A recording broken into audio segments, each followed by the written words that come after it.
Welcome to Shri Kshetra.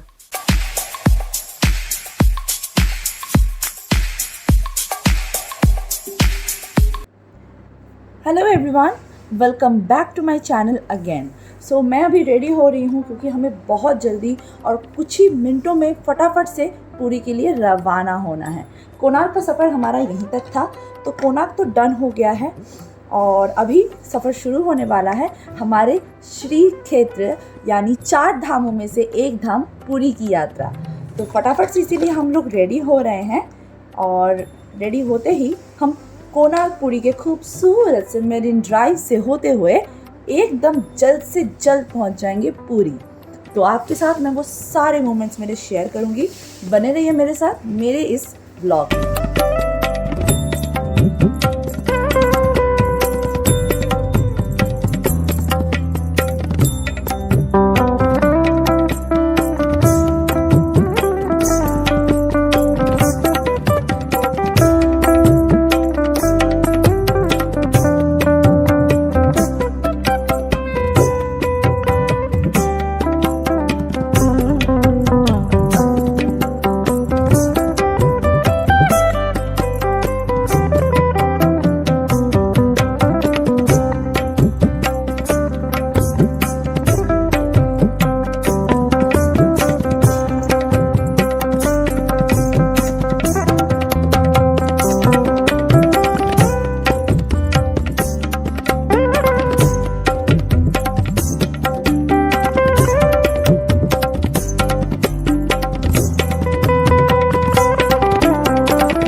तो हम लोग तो पुरी पहुंच चुके हैं और आते साथ ही आप लोग को पता तो चल रहा है कि मैं ऑल सेट हूँ, रेडी हो गई हूँ। सबसे पहला काम मंदिर जाना। पुरी आई हूँ, सबसे पहले मंदिर ना जाओ ऐसा तो नहीं हो सकता है। और ऑलमोस्ट अभी दोपहर का समय भी हो चुका है, 1 बज रहा है। तो फटाफट से अभी निकलते हैं क्योंकि हमें वहाँ पे दर्शन करने के बाद अभोड़ा, आप लोगों को तो पता होगा, बहुत ही फेमस है। अभोड़ा जगन्नाथ जी का प्रसाद है, उसको भी ग्रहण करना है। तो फटाफट से भी निकलते हैं। तो गाड़ी लेके जाएंगे, गाड़ी लेके आए हैं तो गाड़ी लेके जाएंगे, तो ज़्यादा वक्त नहीं लगेगा। यहाँ से सिर्फ 3 मिनट का डिस्टेंस दिखा रहा है। तो चलते हैं फटाफट से, आप लोगों को भी मैं मंदिर का दर्शन करवाऊंगा।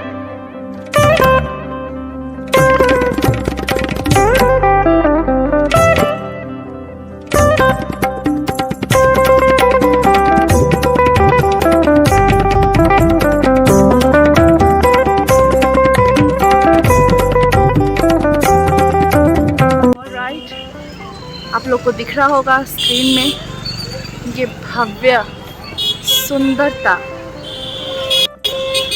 जो देखने के लिए लोग दूर दूर से आते हैं। 4 धामों में से एक धाम श्री जगन्नाथ पुरी धाम।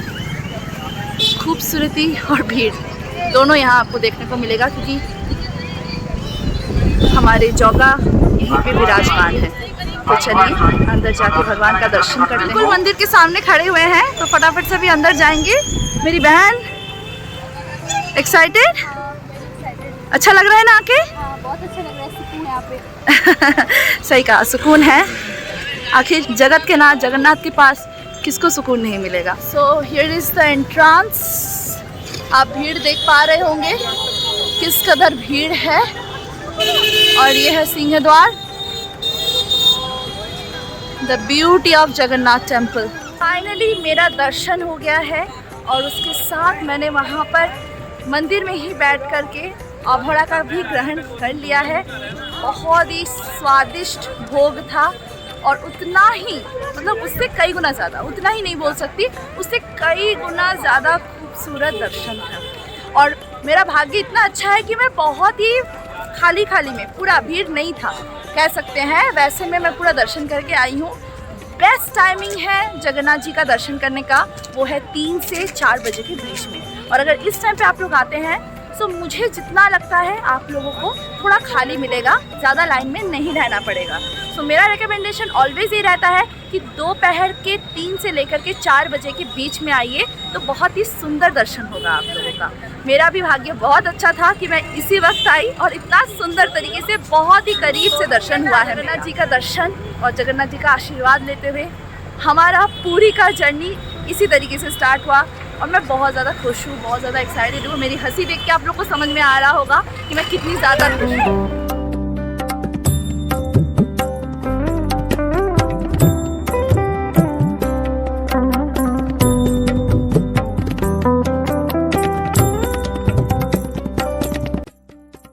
मंदिर से बाहर आते ही हमें एक बेहद खूबसूरत सा चीज़ देखने को मिला। शायद हमारे भाग्य में ये चीज़ था। जगन्नाथ टेम्पल का जो बाना है वो हर शाम चेंज होता है और उस चीज़ का साक्षी हम सब बने। जहाँ जो कोई भी था, हर कोई खड़ा होकर के इस खूबसूरत से मंज़र का लुत्फ़ उठा रहे थे और हम भी पीछे कैसे रहे, तो हम भी बहुत टाइम तक खड़े रहे। हर किसी की नज़र सिर्फ़ और सिर्फ बाना पर थी कि कैसे इतनी ऊंचाई पर हमारे पंडित जी चढ़ के ये सारा जो कार्यक्रम है वो कर रहे थे।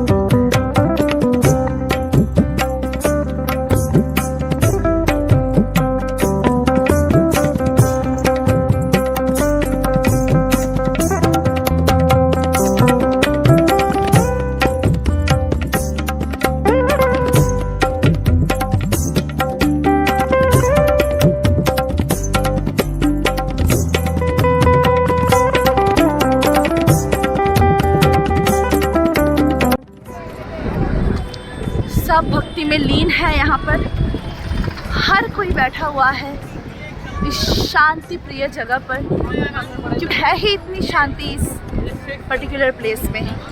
ट्रस्ट में मुझे नहीं पता पूरी के अलग अलग स्थान में क्या टेम्परेचर है, मगर यहाँ का टेम्परेचर इतना शीतल है, इतना शांत है, इतना कम है कि ऐसा लगता है कि गर्मी ही नहीं है। आई डोंट नो क्या ऐसा डिवाइन पावर है जिसके चलते ऐसा लग रहा है। जितनी शांत मंदिर के अंदर है उतनी शांति मंदिर के बाहर भी है और ये पूरे इलाके में है, कहा जाए तो पूरे इलाके में है। बेहद ही खूबसूरत समा है, बेहद ही शांति प्रिय समा है। मैं चाहूँगी आप सब कमेंट में जय जगन्नाथ दूर लिखें, क्योंकि ये भव्य चीज़ को एक्सपीरियंस करने के लिए दूर दूर से लोग आते हैं, दूर दूर से। इसी की बात ये है कि इस इलाके में जितने दुकान हैं, बैंक है, कुछ भी हो, वो चाहे कोई भी इमारत हो, सब कुछ जगन्नाथ मंदिर के कलर के हिसाब से है, कलर को मैच करते हुए है। ये पूरा इलाका उसी कलर से है। जब आप जगन्नाथ मंदिर के उस स्पॉट से ये पूरी जगह को देखेंगे ना, तो आपको बहुत अच्छे से पता चलेगा कि एग्जैक्टली कैसा दिखता है ये जगह। वो स्पॉट बहुत अच्छा है। और आपके इन्फॉर्मेशन के लिए बता दूँ, ये स्पॉट आपका आनंद बाज़ार के अंदर से है। तो आनंद बाज़ार के अंदर आप जाते हैं तो वो स्पॉट आपको आराम से मिल जाएगा।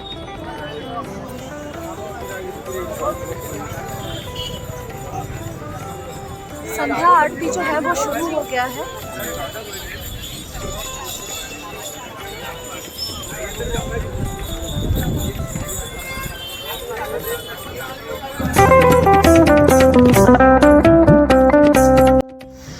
बीच में आते आते तो शाम हो गया है।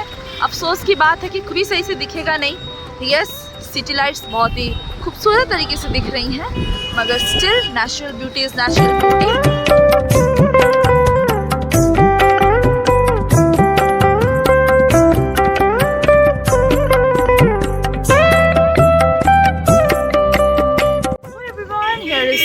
Beautiful morning sea view from my room।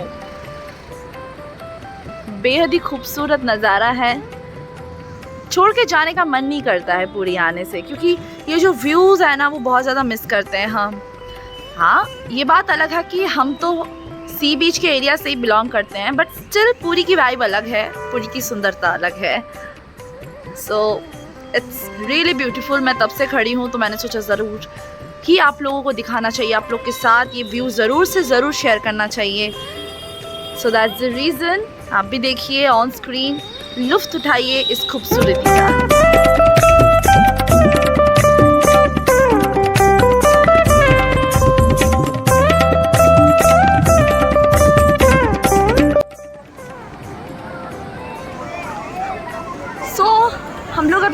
के वक्त आए हैं। कल और आना नहीं हुआ क्योंकि बीच में तो कुछ दिखता नहीं, so that is the reason. सुबह के वक्त आए हैं और भीड़ देखिए ज़रा, हर जगह पे बहुत ही ज़्यादा भीड़ है, एक्सट्रीम लेवल भीड़ है यहाँ पर। तो चलिए थोड़ा घूमते हैं और थोड़ा बीच का मज़ा लेते हैं।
जगन्नाथ टेम्पल में मैं आज भी गई थी और आज भी जाने के बाद मेरा एक्सपीरियंस यही रहा है कि 3 से 4 बजे के बीच में आइए तो दर्शन आपको आराम से करने को मिलेगा बिना किसी भीड़ के, और साथ ही साथ उसी टाइम पर फ्रेश अभड़ा भी निकलता है। तो बेस्ट टाइमिंग है जगन्नाथ जी का दर्शन करने के लिए। तो इट्स माई रिकमेंडेशन कि मेरे एक्सपीरियंस के हिसाब से 3 से 4 दोपहर के 3 से 4 का टाइम सबसे बेस्ट टाइमिंग है दर्शन के लिए।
के बीच में फिर से आई हूँ और आते साथ ही एंट्री करते मुझे ये दुकान दिखा और देखिए क्या दिखा मेरे को, स्क्विड, ऑक्टोपस और भी कई प्रकार के अलग अलग मछलियाँ, जिनमें से मैं कुछ गिने चुनों का नाम जानती हूँ।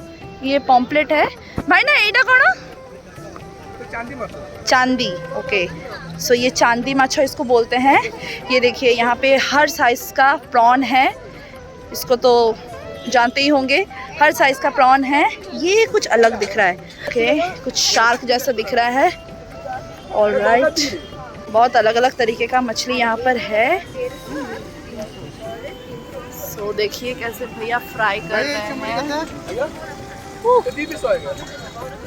सो भैया की दुकान में आएंगे तो ढेर सारा मछली आपको यहाँ पे दिखेगा और आराम से फ्राई करके खाइए, कोई प्रॉब्लम नहीं है। सी बीच में अभी थोड़ा लाइट हाउस आई हूँ, तो बनता तो है पूरी आई हूँ, लाइट हाउस है तो लाइट हाउस तो आना बनता है। हर लाइट हाउस को टूरिज़्म के लिए बहुत ही खूबसूरत तरीके से सजाया गया है। तो हर लाइट हाउस की एक अलग अलग खूबसूरती नज़र आती है। सो फॉर दैट रीज़न मैं पूरी लाइट हाउस भी आई हूँ, क्योंकि यहाँ भी बहुत खूबसूरत तरीके से सजाया गया है। तो चलिए थोड़ा सा विजुअल्स मैं आपके साथ भी शेयर करती हूँ। कितना खूबसूरत लग रहा है आप खुद भी देखिए। और पूरी आते हैं तो लाइट हाउस में चढ़ना बिल्कुल मत भूलिएगा, क्योंकि ऊपर से जो व्यू आपको मिलेगा पूरी का, वो और कहीं पर नहीं मिलेगा, कहीं पर नहीं। एकदम पैनोरामिक व्यू होता है लाइट हाउस के ऊपर से, शहर का एक अलग खूबसूरती दिखता है। सो वो चीज़ कभी भी स्किप मत करिएगा। तो चलिए एक बार देख लेते हैं।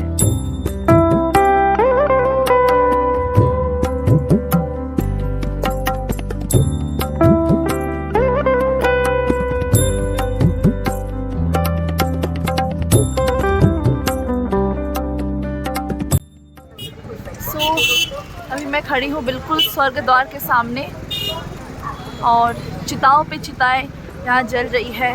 कहा जाता है कि स्वर्ग द्वार में चिताओं का जलना कभी भी बंद नहीं हुआ है, एंड लिटरली जल रहा है। आपको स्क्रीन में भी थोड़ा बहुत दिख रहा होगा। हर मोह माया गुस्सा हर चीज़ का अंत है ये एक जगह।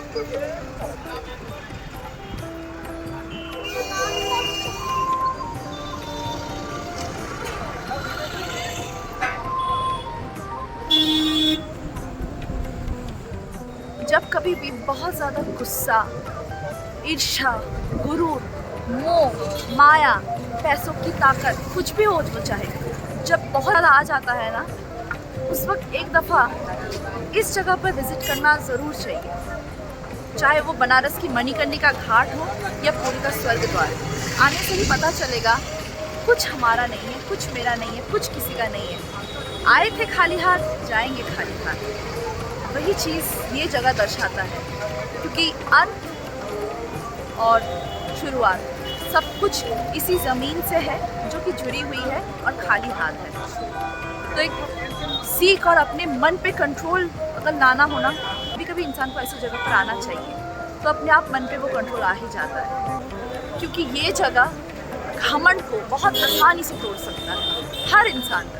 हर इंसान के घमंड, हर जीव का घमंड ये जगह आराम से तोड़ सकता है। और घमंड टूटना ज़रूरी होता है सक्सेस के लिए। मैं बहुत छोटी हूँ, मुझे इतना एक्सपीरियंस नहीं है, फिर भी छोटे मुँह से मैं थोड़ी बड़ी बात करती। अगर गलती हो गया होगा तो ज़रूर से माफ़ी मांगती हूँ पहले से ही आप लोगों से। पर मुझे जो मेरे अंदर से फील हुआ, मैं बस आप लोग के साथ वही शेयर करूँ।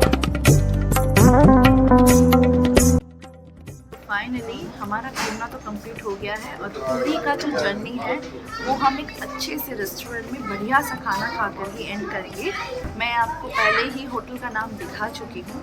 सो इस तरीके से हमारा जो जर्नी है, ये जो पूरा एंटायर ट्रिप था, वो इस तरीके से कंप्लीट होता है। तो आज का ब्लॉग भी मैं यहीं पर समाप्त करती हूँ। आशा करती हूँ कि आप सबको मेरा ये ब्लॉग पसंद आया होगा। तो लाइक, शेयर एंड सब्सक्राइब करना कभी भी बिल्कुल भी मत भूलिएगा। मेरे सब्सक्राइबर्स हैं, मुझे पता है आप लोग बहुत ही प्यारे प्यारे इंसान हैं, तो ज़रूर से प्यार बरसाइए, बहुत सारा प्यार बरसाइए। और फिर से मैं आप लोगों के साथ मिलूँगी एक नए ब्लॉग के साथ। तब तक के लिए बाय, लव यू एवरीवन।